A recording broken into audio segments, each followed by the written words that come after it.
bienvenue dans cette émission. Cette semaine, je vous propose une plongée dans la vie de l'Église catholique dans les Hauts-de-Seine. L'une des actualités principales, c'est bien évidemment les premiers pas depuis quelques mois du nouvel évêque de Nanterre, Monseigneur Mathieu Rouget, que nous avons la joie d'accueillir sur ce plateau pour la première fois de cette émission, bien évidemment.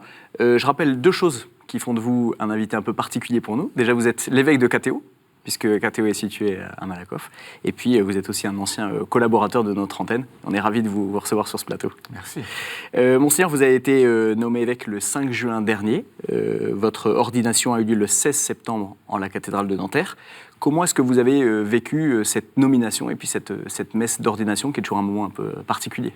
Alors, cette nomination avec à la fois de la surprise, de l'étonnement, beaucoup d'émotions. Ce n'est pas rien d'être appelé à entrer dans le collège des apôtres et de recevoir aussi la charge d'un diocèse aussi ample et vivant que Nanterre, et en même temps avec beaucoup de confiance et de paix, grâce au Seigneur, sûrement, grâce aussi à la qualité d'accueil que j'ai reçu d'emblée et qui s'est confirmée depuis. Monseigneur, on va faire un bref point sur votre parcours. Vous êtes natif des Hauts-de-Seine, vous êtes né le 7 janvier 1966. Vous avez été ordonné prêtre en 1994 pour le diocèse de Paris, professeur à la faculté Notre-Dame de l'école cathédrale, secrétaire particulier du cardinal Lustiger, recteur de la basilique Sainte-Clotilde, aumônier des parlementaires et finalement curé de la paroisse Saint-Ferdinand, Sainte-Thérèse de l'Enfant Jésus à Paris. Quel fil conducteur vous voyez dans tout ce parcours jusqu'à cette nomination comme évêque de Nanterre? Alors le fil conducteur, de manière anecdotique, il est géographique, puisque j'ai commencé ma mission à Saint-Séverin, puis un peu à l'ouest à Sainte-Clotilde, puis un peu plus à l'ouest à Saint-Ferdinand. Et il restait 150 mètres à faire pour traverser le périphérique, ce que j'ai fait par la volonté du pape en juin dernier. Plus sérieusement, c'est la conjonction d'un ministère théologique et d'un ministère pastoral, de manière permanente pendant plus de 20 ans. Et je me sens à l'aise dans cette double mission d'enracinement intellectuel et spirituel et mission d'annonce de l'Évangile et de rencontre la plus large possible. Qu'est-ce qui vous a le plus marqué, peut-être dans ces premiers mois passés dans le diocèse? Alors sûrement la vitalité de l'Église que je découvre, la bienveillance de l'accueil que je reçois, et aussi les possibilités immenses de la mission qui s'offre à nous. Alors c'est un territoire de 1,6 million d'habitants, grand comme le lac de Tibériade, donc c'est un petit territoire, voilà, mais où il y a beaucoup de choses. C'est un des départements les plus peuplés de France, je crois que c'est le 4e diocèse de France en termes de population, mais c'est aussi un des départements les plus petits de France, donc c'est un département intégralement urbain, à part quelques grands parcs ou forêts, à Meudon, Saint-Cloud, etc. Et puis un diocèse également assez varié, puisque sans doute y a-t-il une des communes les plus aisées de France, et puis sans doute aussi une des plus précaires. Et donc cette proximité et cette variété colorent, je pense, pas mal la vie du diocèse. Alors justement, on connaît ce niveau économique plutôt élevé des Hauts-de-Seine, hein, c'est le deuxième département le plus riche de France après la ville de Paris. On connaît peut-être moins ces zones de précarité. Je vous propose qu'on se rende à Clichy-la-Garenne. Une bagagerie a ouvert en juin dernier. Elle permet à des femmes sans domicile fixe de déposer leurs sacs et bagages en toute sécurité et d'y accéder matin et soir tous les jours de l'année. Elles trouvent aussi un peu de réconfort auprès de la cinquantaine de bénévoles qui se relaient pour assurer les permanences reportages. Comme chaque soir, Noël vient chercher sa valise à la bagagerie de Clichy. Aujourd'hui, c'est Isabelle, une bénévole, qui l'accueille. 15 casiers sont disponibles dans ce local de la paroisse Saint-Vincent-de-Paul et des personnes sans domicile fixe peuvent y déposer leurs affaires le matin et le soir. Il faut imaginer que ces personnes, quand elles se retrouvent à la rue, il faut bien qu'elles puissent conserver quelques affaires. Et voilà, donc c'est vraiment un service essentiel. C'est pratique parce que sans ça, on va se trimballer avec des sacs toute la journée. 3-4 valises, et sans compter les sacs avec des bouquins et tout le reste, enfin ça fait non, je ne pourrais pas me travailler avec tout ça toute la journée, non, impossible. Impossible, une dizaine de kilos, oh là là. C'est du grand luxe, quoi. C'est de la bagagerie VIP. La particularité de cette bagagerie elle est réservée aux femmes. Les bagageries existantes voyaient bien que les femmes étaient réticentes à venir lorsque elles étaient mélangées avec des hommes, pour des questions d'intimité, pour des questions de sécurité. Et donc, du coup, elles s'interdisaient de profiter de ce service. Et ils se sont vraiment aperçus qu'il y avait un vrai manque. Ce n'est pas simplement un lieu où déposer ses bagages, mais aussi un espace de rencontre. On arrive, on prend nos affaires, on se change, on est là pour au moins une demi-heure. Donc on va discuter avec les gens autour, oui. Ah, en verlan, bien sûr. Et c'est pas du tout coloré, c'est en noir et blanc. Avec juste voilà. Être à l'écoute, offrir un café, la bagagerie est un maillon d'une chaîne de solidarité beaucoup plus importante. Les personnes accueillies sont toujours envoyées par d'autres associations qui les suivent sur le long terme. On n'imagine pas ce qu'elles ont traversé et les difficultés qu'elles traversent. C'est difficile d'imaginer ce que ça veut dire que d'être sans logement. Et quand on les voit arriver le matin après avoir passé une nuit dans un centre d'accueil ou peut-être même à la rue, et qu'elles sont vraiment dignes, on peut même pas imaginer qu'elles vivent ces situations. Moi, je suis totalement admirative. Bonne nouvelle pour 2019, la bagagerie devrait déménager et s'agrandir au cours de l'année. Monseigneur, la bagagerie de Clichy vise un public essentiellement féminin. Quel message l'Église donne-t-elle là ? C'est une très très belle initiative. C'est lors de mon premier dimanche d'évêque, donc le dimanche qui a suivi mon ordination épiscopale. Le matin, j'ai installé un nouveau curé et l'après-midi, j'ai inauguré cette bagagerie. Clichy, ce n'est pas n'importe quel lieu dans le diocèse. C'est la première paroisse de Saint-Vincent-de-Paul. Et l'église Saint-Médard, qui a été merveilleusement rénovée, c'est l'église dont Saint-Vincent-de-Paul a été le curé. Et accolé à cette petite église, il y a la grande église Saint-Vincent-de-Paul. Et accolé à la grande église Saint-Vincent-de-Paul, il y a les locaux paroissiaux dans lesquels est implantée, en tout cas pour l'instant, cette bagagerie. Et c'est une très belle initiative qui prend en compte un besoin particulier des femmes qui dorment souvent dans des hôtels, payés par l'État, mais qui, pendant la journée, n'ont pas d'endroit où poser leurs affaires. Et donc, on joint en quelque sorte l'utile à l'agréable en leur donnant des casiers et en même temps en permettant un accueil, un café, une connexion informatique pour des démarches administratives, et puis tout simplement de la chaleur humaine, de la proximité. Mais vous voyez tout ça dans la lumière de Saint-Vincent-de-Paul. Et donc, ce sens de la charité qui vient de Dieu et qui le rejoint aussi en rejoignant les pauvres. Cette initiative de la bagagerie, elle a été élaborée, construite avec une initiative qui avait déjà eu lieu à Paris. Et nous avons une deuxième bagagerie en préparation à Colombes qui devrait ouvrir dans les tout prochains jours. Ces femmes sont envoyées par des associations, le Secours catholique, le Secours populaire. Cette multiplicité, on va dire, de relations aussi avec des associations extérieures à la bagagerie, c'est quelque chose d'important pour l'Église ? De toute façon, dans le domaine caritatif, il y a beaucoup d'acteurs et on peut agir de manière efficace si on fait aussi un travail de collaboration. Et puis par ailleurs, la place de l'Église n'est pas toujours d'être immédiatement en première ligne, même si là, ce sont des bénévoles de la paroisse qui sont les principaux acteurs, mais c'est souvent aussi d'innover, de susciter, d'encourager. Et donc, les activités caritatives sont toujours, d'une manière ou d'une autre, en dialogue avec la variété des acteurs, avec des positionnements et des synergies variées selon les circonstances. Également, à Clichy, comme en d'autres endroits, il y a une bonne collaboration avec les élus. Et quand j'ai inauguré la bagagerie de Clichy, le maire était présent, plusieurs membres du conseil municipal, et c'est aussi en dialogue vraiment très, très agréable avec la municipalité de Clichy que nous avons travaillé sur ce projet et que nous travaillons sur d'autres projets importants pour la ville de Clichy, en particulier la création d'un nouvel établissement scolaire qui ouvrira, si tout va bien, en septembre 2020, l'école Sœur Marguerite, du nom de Sœur Marguerite Nazeau, Vachère à Suresnes, une autre commune du département et du diocèse, et qui a été la première fille de la charité, la première à entrer dans les Sœurs de Saint-Vincent-de-Paul au service des plus pauvres. Ouais. Donc Saint-Vincent-de-Paul est une figure qui a peut-être marqué votre épiscopat. C'est une figure, moi, qui me marque depuis mon enfance, qui a compté dans mon cheminement vers le sacerdoce. J'ai célébré, je crois, ma deuxième messe dans la chapelle où on conserve son corps, chez les Lazaristes, rue de Sèvres. Mais c'est surtout une figure qui marque le diocèse, parce que le lieu de Clichy, qui est un lieu très intéressant, au pied du nouveau palais de justice, qui est juste de l'autre côté du périphérique, mais aussi dans un contexte assez mêlé du point de vue population. C'est un lieu très, très beau, très fort, très emblématique du diocèse.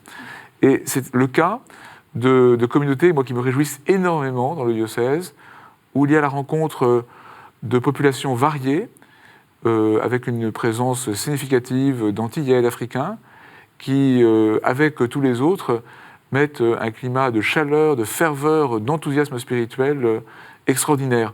Et j'ai été très très heureux de cette première soirée passée à Clichy. Monseigneur, vous venez d'arriver dans le diocèse. Toutes ces questions autour de la solidarité, du service de la charité, quelle place souhaitez-vous qu'elles prennent dans votre ministère et dans la vision que vous avez pour votre diocèse? Le service des plus pauvres, il est vraiment essentiel à l'être chrétien. C'est la charité qui est la révélation de la foi. Alors il ne faut pas croire que exercer la charité dispense de cultiver la foi. C'est en cultivant la foi qu'on fait grandir la charité.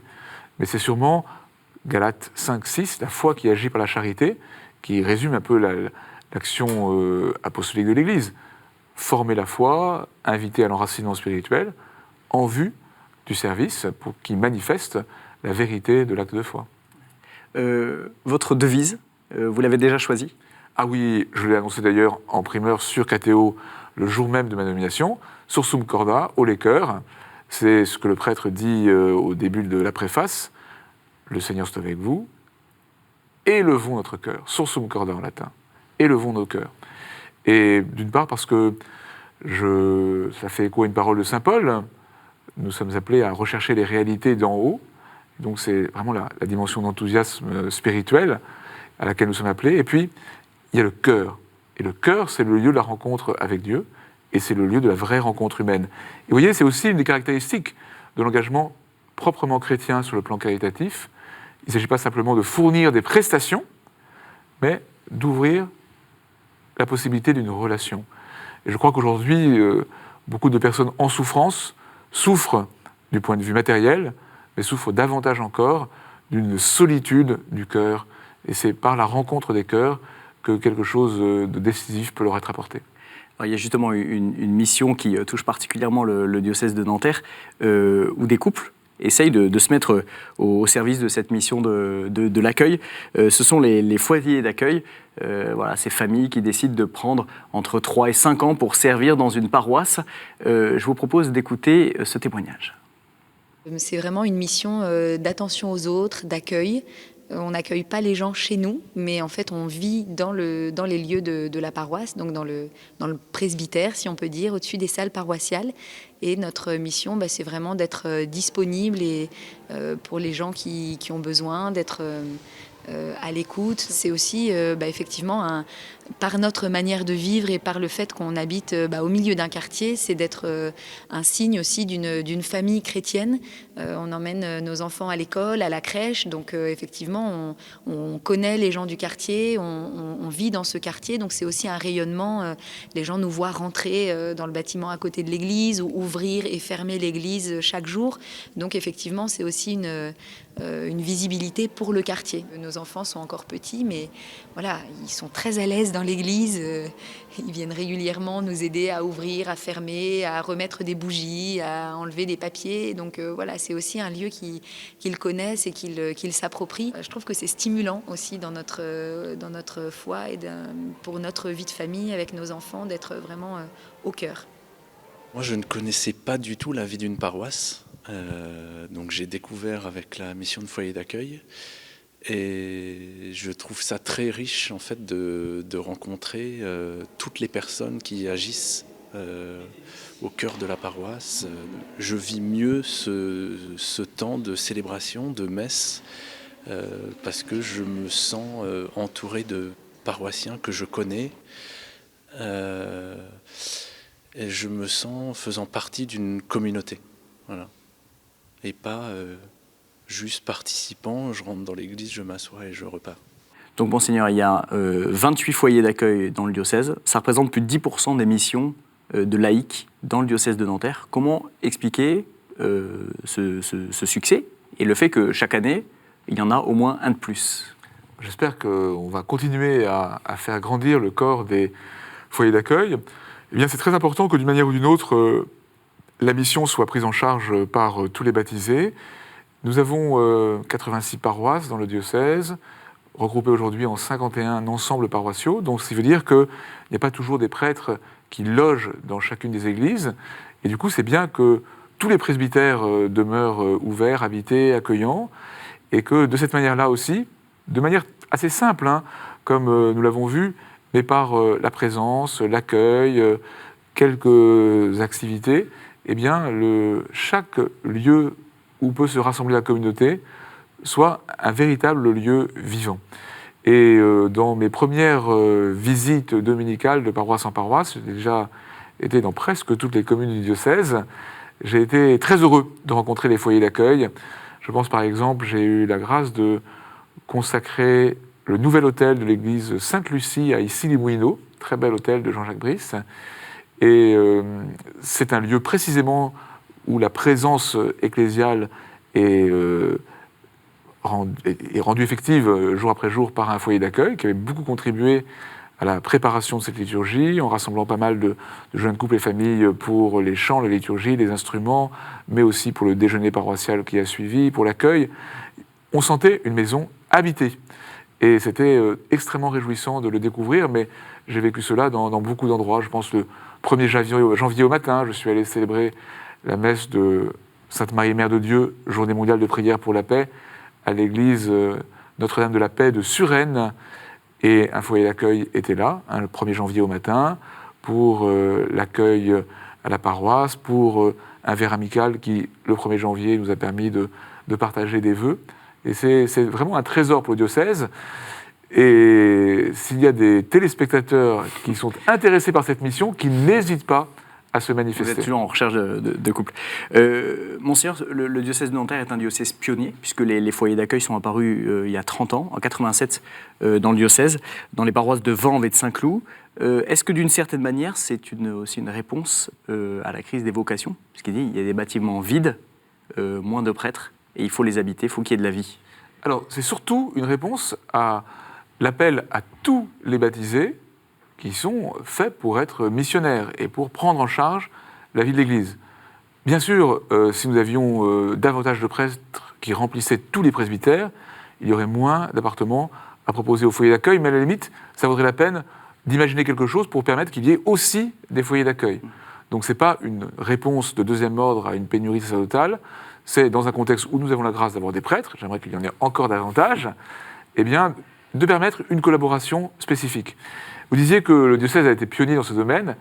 C'est une des grâces de ce diocèse qui, comme les autres diocèses de la périphérie parisienne, est un jeune diocèse. Je ne suis que le 5e évêque, alors que dans la plupart des diocèses de France, il y a l'évêque actuel et le 150e ou bien davantage, où il y a des évêques parfois depuis l'Antiquité. Donc moi, le premier évêque a été nommé l'année de ma naissance, en 1966. Et en fait, ce caractère de jeune diocèse donne une sorte de liberté pour entreprendre, pour innover. Parfois, nous disons, dans un département en plus où il y a une grande vitalité économique, que c'est un peu un diocèse start-up. Et moi, de laboratoire où on peut tenter des choses. Voilà, j'aime beaucoup cette énergie, cette créativité de notre diocèse, et j'espère qu'elle va non seulement se poursuivre, mais se déployer encore davantage dans l'avenir. Pour revenir sur l'expérience de ces jeunes, on voit qu'ils découvrent quelque chose de la vie de l'Église. Ils découvrent aussi ses difficultés, le fait que parfois on peut se frotter. Est-ce que ça c'est important aussi pour créer, on va dire dans l'Église, des chrétiens qui soient en phase aussi avec leur Église? Une expérience missionnaire, c'est toujours une expérience de maturation spirituelle. Et donc les prêtres, comme les fidèles laïcs, ont à découvrir que l'Église, dans les hommes et les femmes qui la constituent, n'est pas toujours un corps facile à faire évoluer. Et c'est une rencontre avec la réalité. Mais en fait, je crois que ce qui est toujours important à se dire, c'est que quand on connaît mieux la réalité, parfois en perdant quelques illusions, en fait, on rencontre aussi plus profondément l'œuvre du Seigneur en train de s'accomplir. Et puis par ailleurs, comme vous le disiez, les foyers d'accueil sont des laïcs en mission ecclésiale. Ils sont envoyés par l'évêque de manière solennelle au début de l'année pastorale avec d'autres laïcs en mission, et ils sont accompagnés. Et donc c'est pas un couple à qui on dit voilà les clés de l'appartement, débrouillez-vous. Il y a un suivi, il y a une rencontre de l'évêque une fois par an avec tous les foyers d'accueil.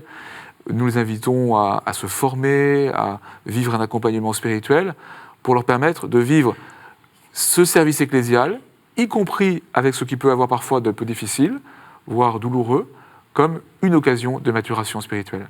Alors, Monseigneur, il y a d'autres lieux d'évangélisation, notamment par la musique. Alors vous connaissez peut-être le groupe de pop louange Open. Vos enfants ou petits-enfants, eux, en sont peut-être déjà fans. Ces 4 frères ont élu résidence dans le 92 et ont lancé à Boulogne depuis 3 ans un projet autour de la chapelle Saint-Pierre. Ils organisent des soirées de louange pour les jeunes. Ils proposent aussi des formations à l'évangélisation par la musique destinées également aux jeunes, bien entendu. Je vous propose de découvrir ça en images. On essaye de développer cette partie formation, où l'idée c'est que les jeunes puissent venir recevoir ici comment animer la messe, animer la liturgie, comment conduire un temps de louange, comment mener l'assemblée qui nous est confiée à la prière, à la louange et à l'adoration.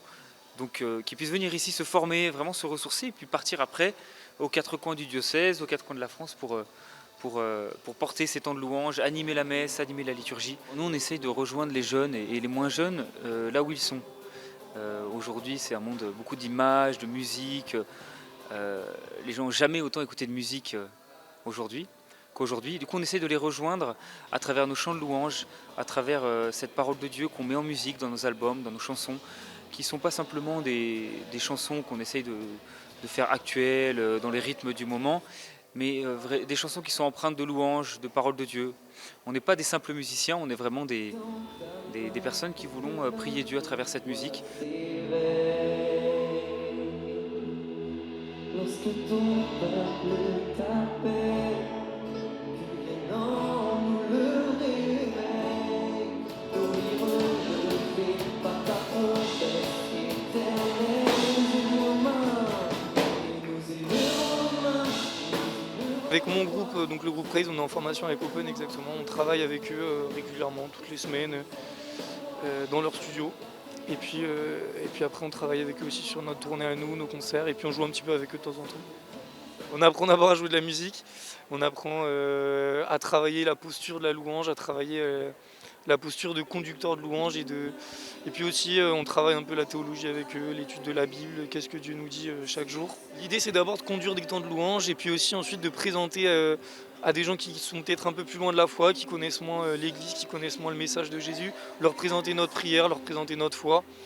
Et voilà, en leur montrant qu'il y a aussi plein de choses géniales dans la foi catholique, plein de choses chouettes. Nous, on est hyper heureux d'être cathos, et pourtant on est jeunes et comme tout le monde, quoi. Nous, on pense vraiment que c'est par les talents des jeunes que l'Église va continuer à se répandre et que le message de Jésus va passer. Ouais. On a vu ce groupe Open, l'évangélisation par la musique, la formation des jeunes aussi à l'évangélisation par la musique. Est-ce que vous avez une ambition particulière pour ce type de ministère ? Oui, bien sûr. Et c'est vraiment une belle initiative de mon prédécesseur, Monseigneur Petit, d'avoir accueilli Open en résidence dans le diocèse. Et pour les 4 frères, les 4 musiciens d'Open, les 4 frères Auclair, c'est pas simplement faire de la musique, c'est vraiment être là pour servir à l'évangélisation et donner le goût de la louange. Et c'est vraiment un groupe formidable. Il y a plusieurs réalités. D'abord, le fait d'animer des moments de louange à l'occasion d'événements diocésains, dans les paroisses, dans les aumôneries, etc. Et puis, il y a de donner le goût aux jeunes de se réunir pour faire de la musique, pour accompagner la liturgie, pour louer le Seigneur, de manière différenciée d'ailleurs selon les circonstances. Et c'est très beau de voir que ça commence à porter du fruit. Et de dimanche en dimanche, je rencontre des groupes de pop louange dans les paroisses qui font des choses merveilleuses. Je pense par exemple à Enjoy, à Garches ou Zikmes à Neuilly, et encore d'autres au nom tout aussi réjouissant, comme vous semblez le manifester. Également, avec Open, il y a la très belle initiative Opetine qui propose aux adolescents des soirées, des après-midi de formation, de louange. Et c'est quelque chose de très original. La pastorale des adolescents n'est pas la plus facile. Et tout un groupe a monté ce concept très original et qui porte beaucoup de fruits. Et donc, c'est extrêmement réjouissant. Monsieur, c'est quoi cet enjeu de l'évangélisation des jeunes par les jeunes ? C'était un des grands thèmes du synode qui s'est préparé et déroulé à Rome il y a peu. C'est de ne pas chercher à faire des choses pour les jeunes, mais vraiment les aider à être eux-mêmes évangélisateurs de leurs contemporains, et puis à entrer de manière consciente, délibérée, dans une vie chrétienne. Et du coup, le fait que des jeunes comme ça, musiciens, qui ont fait ce choix quand même ambitieux, exigeant, coûteux, de se donner à l'évangélisation par la louange, c'est quelque chose de très stimulant. Alors, il y a d'autres types de musique, je pense notamment au chœur diocésain, dans un autre style. Ça aussi, c'est important que tous, finalement, par l'art, peut-être par la culture, puissent aussi investir cette vie de l'Église. Oui, bien sûr, et le chœur diocésain est remarquable. Pour mon ordination épiscopale, il a été vraiment merveilleux de qualité musicale et puis en même temps de joie, d'engagement dans la prière pour entraîner aussi tous ceux qui étaient là. Et il y a un travail très, très soigneux, très fédérateur, très ambitieux et bienveillant en même temps de musique liturgique grâce au chœur diocésain et grâce à d'autres initiatives de la pastorale liturgique et sacramentelle qui me ravissent. Ouais. Vous êtes attentif, sensible à la beauté de la liturgie. Je suis très sensible à la beauté de la liturgie et je pense que c'est un des lieux d'évangélisation majeurs. Mais ce n'est pas une beauté esthétique extérieure, c'est d'abord la beauté intérieure de l'entrée dans le mystère célébré. Et je suis heureux de voir que ce n'est pas un désir individuel, mais c'est vraiment une dynamique dans laquelle beaucoup sont engagés dans le diocèse. Est-ce que ces lieux d'engagement sont des lieux, on va dire, spéciaux, qui portent du fruit au niveau des vocations? Est-ce que c'est des lieux aussi où les jeunes, je reviens à Optine, peuvent sentir peut-être cet appel du Seigneur? Alors Optine, pour les collégiens, c'est encore trop récent pour mesurer l'effet pour les vocations, mais en tout cas pour moi, c'est une priorité. Je l'ai dit le jour de mon ordination épiscopale avec deux ou trois autres priorités, mais les vocations en général, sacerdotales, diaconales, consacrées, et puis de laïcs qui acceptent de se mettre au service de la mission, c'est déterminant. Donc voilà, la vocation baptismale sous toutes ses formes, ce sera sûrement un des axes essentiels de mon engagement dans les mois et les années qui viennent. Mais notamment les vocations à la vie sacerdotale et consacrée. La moisson est extrêmement abondante. Les ouvriers sont un peu trop peu nombreux, même s'il y a des ouvriers déjà, et j'en rends grâce, à l'œuvre et de grande qualité. Et donc je prie intensément, et je voudrais le dire suffisamment souvent pour stimuler les cœurs, pour que les vocations soient nombreuses. C'est tout ce qu'on vous souhaite pour cette nouvelle année 2019. Merci Monseigneur d'avoir accepté notre invitation. Merci à vous. Et merci à tous de nous avoir suivis. Si vous souhaitez en savoir plus sur la vie de l'Église catholique dans les Hauts-de-Seine, je vous invite à surfer sur le site internet qui s'affiche en bas de vos écrans. Et pour revoir cette émission, vous pouvez bien sûr vous rendre sur le site de KTO. À la semaine prochaine. Au revoir.